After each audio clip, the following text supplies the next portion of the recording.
তো নমস্কার বন্ধুরা, আজ আমি দুপুরের জন্য রান্না করেছি আর মাছের কষা। এই দেখো আমার আর মাছের কষা রেডি। চলো তোমাদের সঙ্গে আজকে আমি এই রেসিপিটা শেয়ার করি। মাছ আজকে আমি আর মাছের একদম কষা কষা তরকারি করব। একটু অন্যরকমভাবে করবো আর মাছটা। এই জন্য আমি কড়াইতে প্রথমে রসুন আর লঙ্কা একটু শুকনো খোলা টেলে নিচ্ছি। প্রথমে এটাকে ভালো করে একটু ভাজা ভাজা করে টেলে নিয়ে তারপরে বাটবো। এখন কী করবো, মাছগুলো ভেজে নেবো।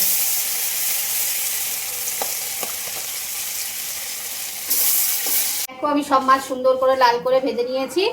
এবার কড়াইতে তেল গরম বসিয়ে দিয়েছি। তেল গরমও হয়ে গেছে। ওই মাছ ভাজার তেলেই আমি দিয়ে দিচ্ছি এখন আলুটাকে ভালো করে লাল লাল করে ভেজে নেবো। নুন আর হলুদ দিয়ে আলুটাকে একটু সুন্দর করে একদম সুন্দর করে দেখো ভেজে নিয়েছি। এবার এর মধ্যে কাঁচা লঙ্কা রসুনটা করেছিলাম, কাঁচা লঙ্কা রসুনটা শুকনো খোলায় ভেজেছিলাম, সেটা এখন দিয়ে দিচ্ছি এর মধ্যে।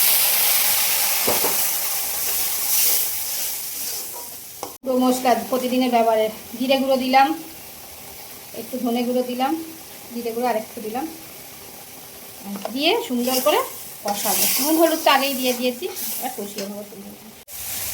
তো দেখো মশলাটা কষানো হয়ে গেছে, সব গা দিয়ে তেল ছেড়ে দিয়েছে। এবার এর মধ্যে জলটা আর মাছ দিয়ে দেবো, দিয়ে 5 মিনিট ফুটিয়ে তারপরে আবার আসছি তোমাদের কাছে। যেহেতু কষা কষা করবো, আর জল দেবো না, একদম গামাখা করবো। মাছগুলো দিয়ে দিলাম, দিয়ে এবার চাপা দিয়ে দেবো।